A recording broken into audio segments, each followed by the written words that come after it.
welcome to another Raid Shadow Legends video. I'm IceMan, and today we're going to be doing another guide video. Today it's going to be on Umbral Enchantress. She's a defense based champion from the Demon Spawn. Now this champion is a really great champion. She's only an epic. Obviously she is a void epic, but you know, if you get her, then she's well worth investing your time into. Let's just say that from the outset. There's plenty of videos out there talking about her.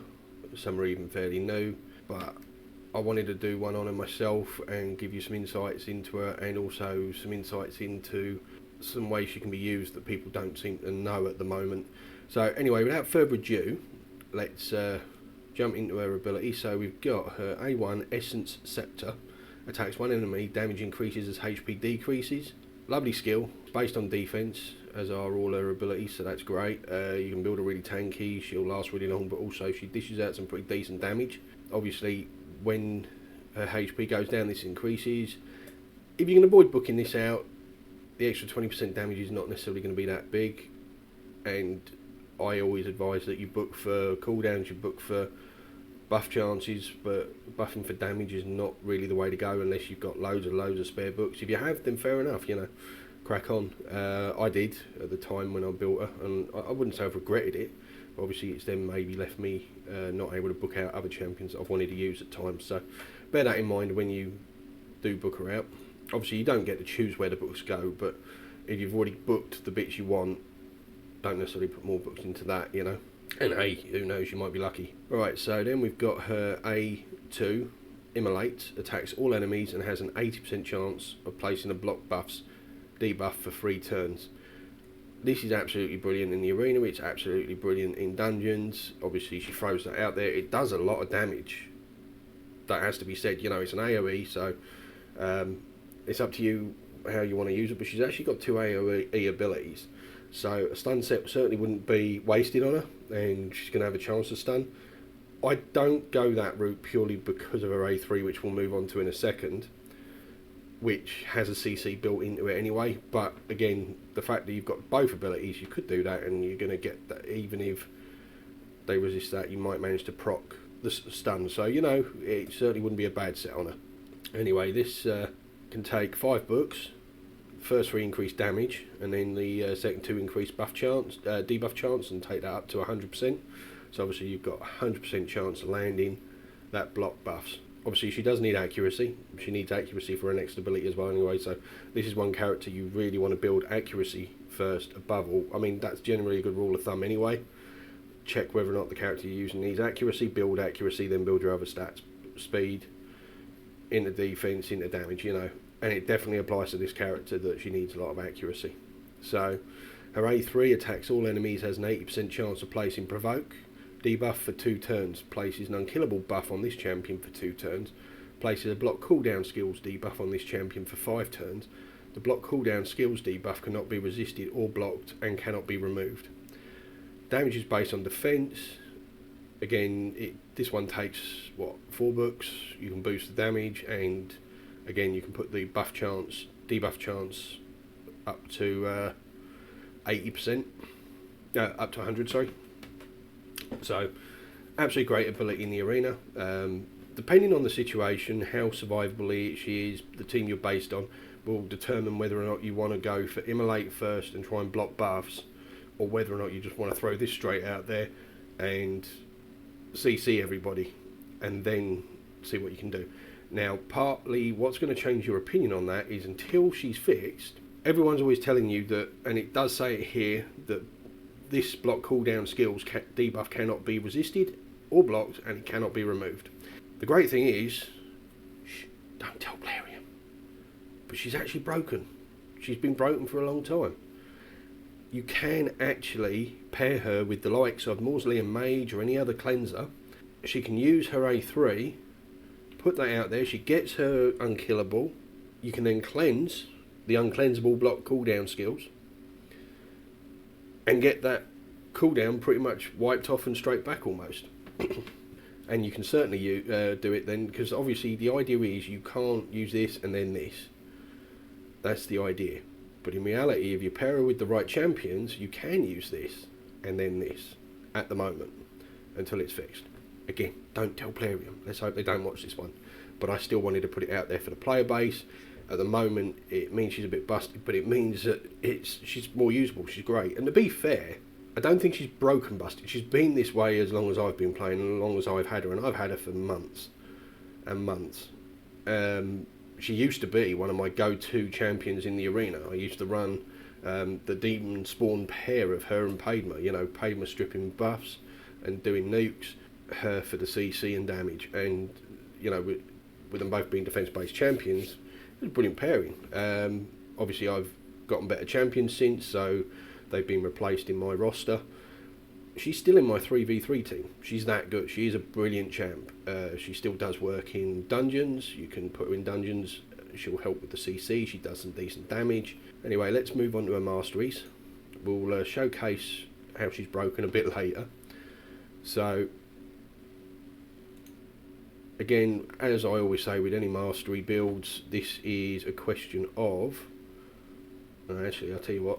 Before I start going into our masteries, let's not make the mistake we've made previously. Let's move me over here, so I'm out of your way, and then we can carry on. And right, so with the masteries, obviously don't follow them blindly. It's always worth looking at where you use them, how you use them, before choosing the masteries for yourself. Because, and again, you might spot something that I didn't that makes her better. That's the other factor.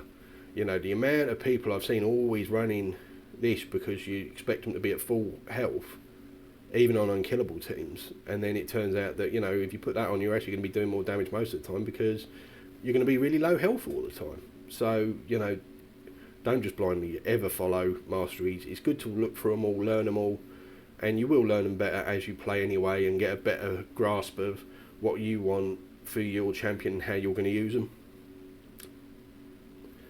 Certainly this isn't a bad setup to use, but never a good idea to just copy blindly. So anyway, we've gone into crit rate. It's only 5, but you know, crit damage. Does more damage when attacking with full HP. This is what I meant, you know. This is ideally, I have put this on her primarily because she's used in the arena. I'm hoping that she goes first or at least early on. She's not really fast enough for that where I'm at, but it still works sometimes.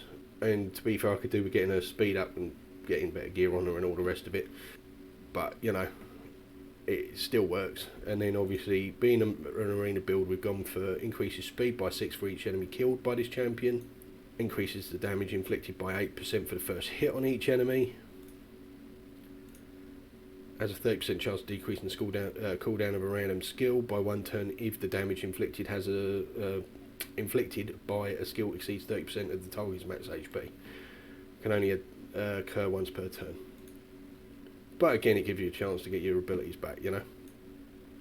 I've gone, again, because she's used in the arena, I maybe could have argued something else could have been more beneficial, but at the time I built her, and bearing in mind I've not really looked into her for a long time, I just had her built, stuck her in 3v3, I've not actually worked on her for a good long time. Place a shield buff on this champion for 1 turn when this champion kills an enemy. The value of the shield is equal to 15% of the max HP. And then we've basically gone down into Helm Smasher. Okay, then on the other side we've gone for the support tree, and we've gone accuracy into increased speed because she is mostly used in the arena. Has a 30% chance of increasing turn meter by 10% when a debuff cast by this champion is removed or expires. Obviously, one of the main things she's doing is casting debuffs. She casts provoke, she casts block buffs, so, you know, well worth it. I've gone in Law of Steel to increase any basic sets she may have.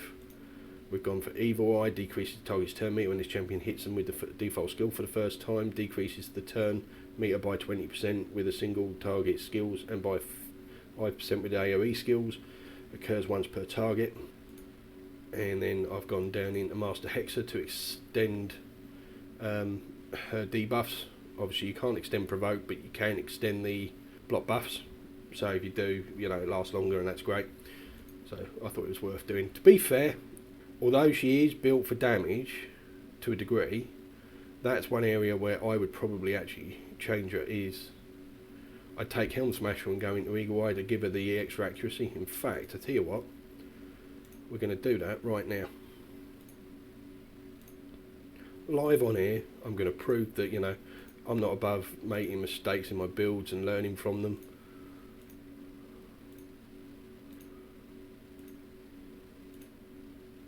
And with that in mind, I'm going to quickly look at her gear, which is something you should always do before you do your masteries, but that's something I never used to do earlier on when I started playing. Okay, so she is using speed sets, so yeah, so it's still worth doing Laura Steel for her. So it is worth it.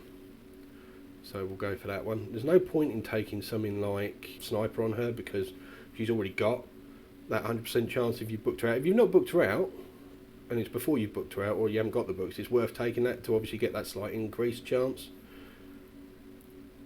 I'd certainly agree with that. And in fact, we'll take this one. It means a little bit less damage, but it increases her accuracy again. And one thing we want this woman is accurate. Because for her, I would say her primary thing, the thing she's best at, is actually the CC, so you want that going off. So this is why I'm making this change myself. You really want as much accuracy on this champion as you can get. And in fact, she does spend a good deal of the fight, especially after that first hit. She's taking damage with the provokes, so an argument could be made, alright, it's nice to nuke first off, but she's not really strong enough on my team to nuke straight off, so I'll probably get more benefit out of going this route myself. Then obviously I can choose, do I want to increase speed or damage? Because I can only do the one now that I've taken an extra one there.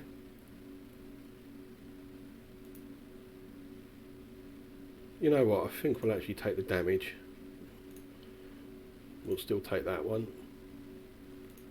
Alright, increases damage inflicted by 6% in the arena, which is somewhere I use her a lot, so that's not a bad option. Increase speed for 8 by 8 for each third ally.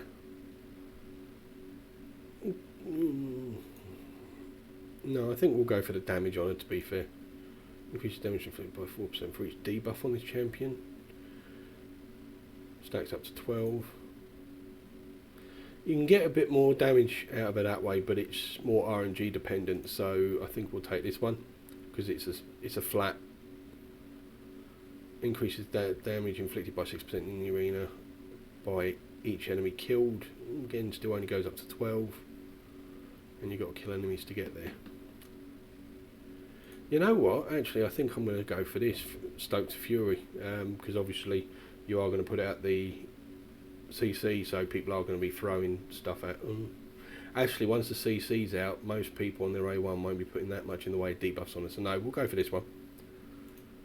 We will go for this one. See, it's a learning process, and even you look at my first build that we had here that we were talking through, I've now changed that completely. And, you know, she'll still work rather well. Actually, I've got another one here. I can take that or that. Well, we'll take that and we'll increase the damage, so there you go. So now we've got both. See, very different build than what I had a minute ago. And it just goes to show that even somebody like me who's been playing for months, has a lot of experience, has also spent an awful lot of hours watching all the other content creators, learning from them, learning better ways to play the game, better ways to do things. Even I'm still learning all the time. We all are, you know.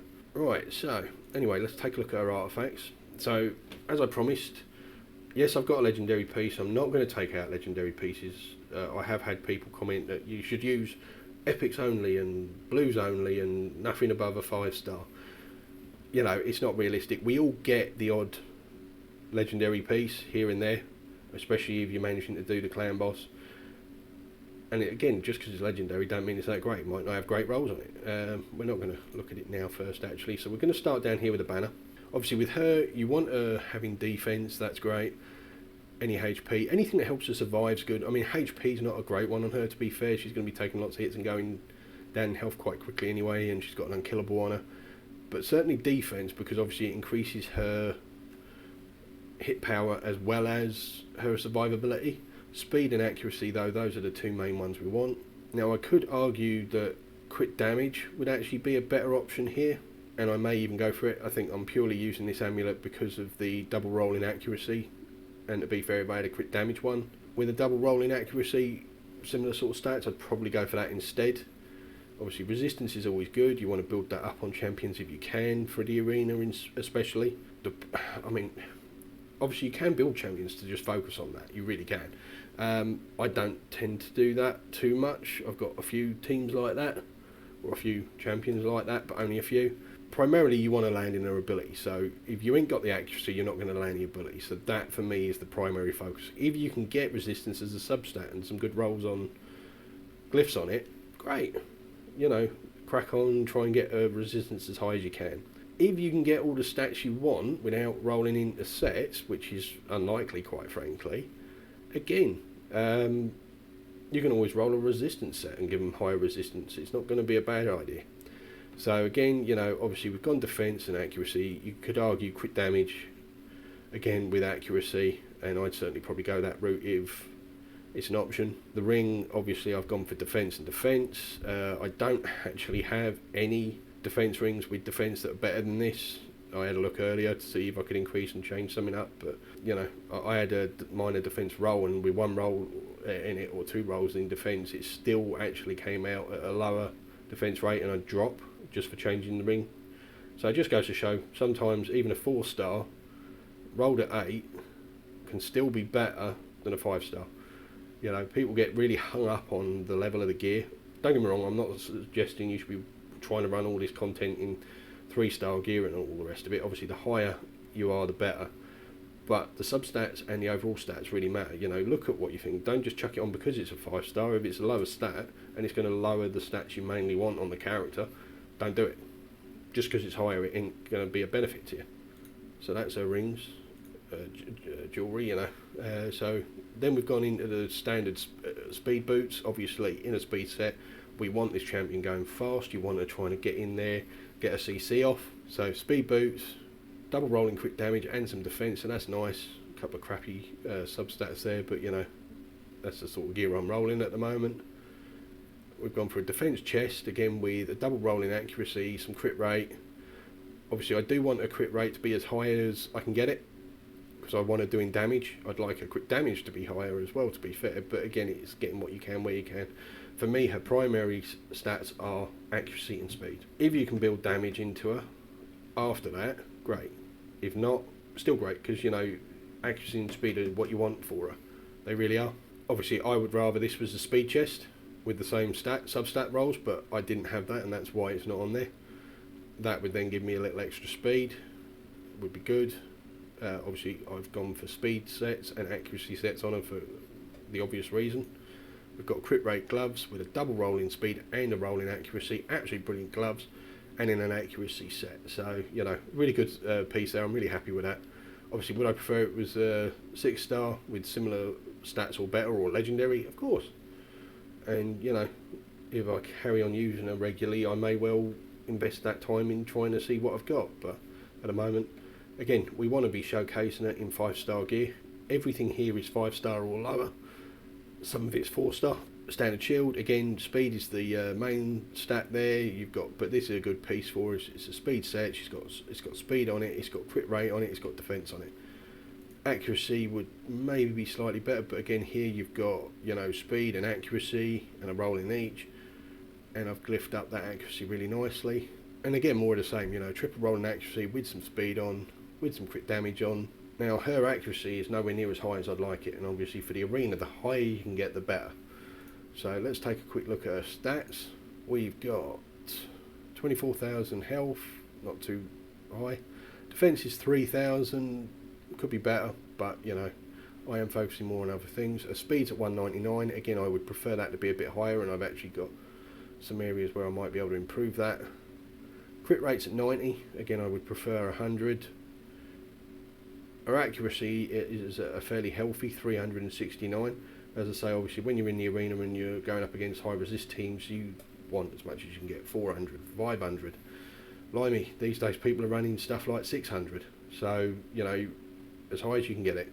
I do understand at your level you may not be able to get even this high. You may not even get, I mean, I'm not getting high enough to, you know, compete in platinum or anything. Not that I'm really worried about competing in platinum. And to be fair, I could probably use her in gold fairly safely. most people, not all, but most people tend to run speed over resistance. So, alright, you're going to come across the odd resistance team and struggle, but for the most part it tends to work still. So anyway, that's a Masteries, that's how I've got it built. We've waffled on fairly long, but obviously she is a good champion. I did really want to cover some of the stuff with her in depth. Can she do any dungeons? Yes, she's a brilliant dungeon champ. She'll help you on waves, she can CC people, she does some damage, she can throw block buffs out there so people aren't getting buffs. I'm not going to showcase that purely because I don't want this video to be too long, and I want to concentrate on the arena with her. The other thing we're going to do is move myself back to where I belong over here, now that we've dealt with that part of it. Hopefully I wasn't in the way too much for when we were looking at the gear. So anyway, let's take her into the arena, and as I always do when I'm doing the arena, we'll start off with a fresh page. So let's have a look what we got here. So higher player power than me. Obviously this one is a blender comp, so they're going to be set up to go fast. So let's find my Umbral, put her in. Now what we're going to showcase here, hopefully if we stay alive long enough,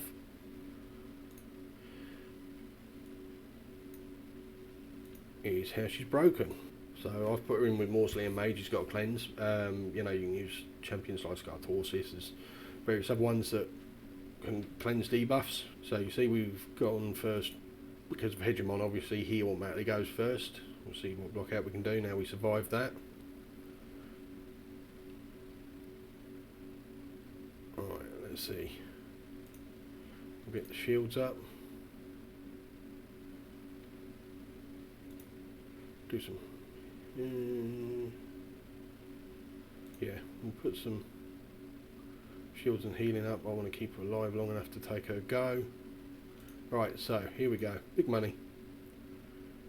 Alright, there we go. So this gold crown looks like she's got high resistance, but you know, I've got on a provoke out there on 3 out of the 4. That's not bad.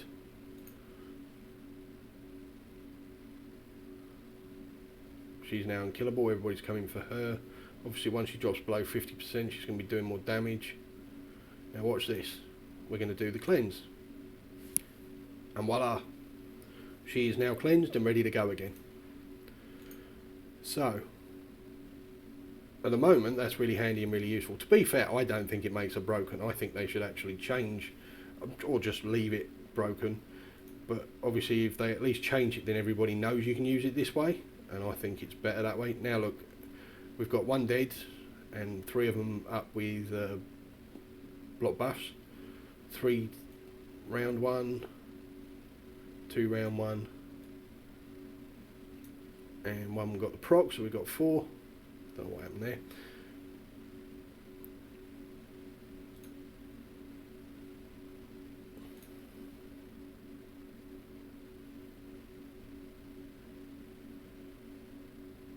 Again, she is void, so she's neutral affinity. She's never going to get weak hits. She's never going to be have somebody being stronger against her just because of her affinity. She's always neutral, so that's brilliant.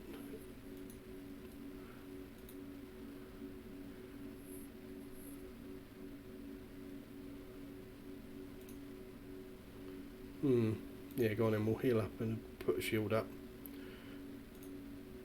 Look at the damage, that 19,000 on 1 hit on her A1. Now that's with her health actually being above 50%. Now obviously that does more damage when it's lower, and she's got Masteries, as you saw, that now boost her when her health's lower. But that's most of their team down fairly quickly. We've gone up against a blender comp here. Alright, again that demonstrated why the shield set is so good and why you can actually still go second. This ability hits pretty nice, again 14k. So she's got 2 great abilities there that hit really strong. She is a brilliant champ, and like I say, I still use her in 3v3. I'll occasionally throw her in on dungeons because she is just an absolutely amazing champion. We'll do one more round running the arena. And again, fears. Okay, we'll go for this one. So very defensive team. got some speed in there, got some damage in there.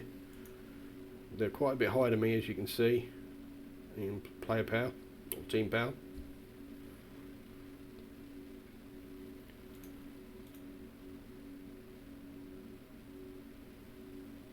Right, we've got a few lockouts. Let's get those block buffs up, block debuffs. Of course, he's going to remove them all. I still want her alive, so let's re-shield. Here we go for her big money again. Now, I have play tested this. It's not just a bug with Mausoleum Mage. I've got a Scartorsis who's not really all that built up or anything. He's only level 50. I threw a little bit of gear on him just so he'd survive long enough to trial it, and it still worked with him, removing the debuff as well. So there we go, and she's back in play with all her abilities. Personally, I think she's brilliant this way. It's not broken, you don't hear anybody crying about it. I'm sure some other people have noticed it. It's just a good ability, and I don't think it really matters that it's that way round. I think they should just remove that element of her setup and give you the option.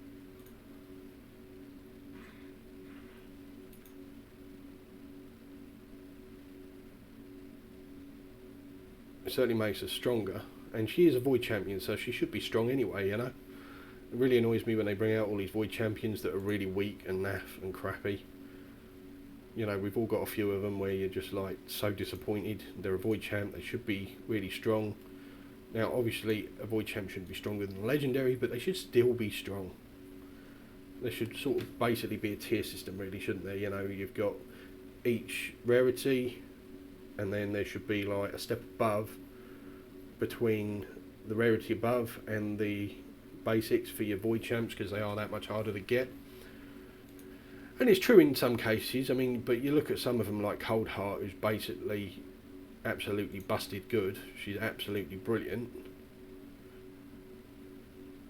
I'll probably be dead here. Yeah. But we still showcased exactly what she can do and how the description on her ability is actually wrong at the moment.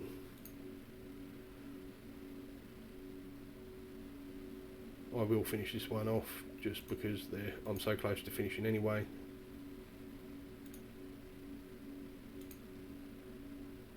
But again, you saw what she did. She did a lot of damage. She kept my team alive when they needed it and helped them win.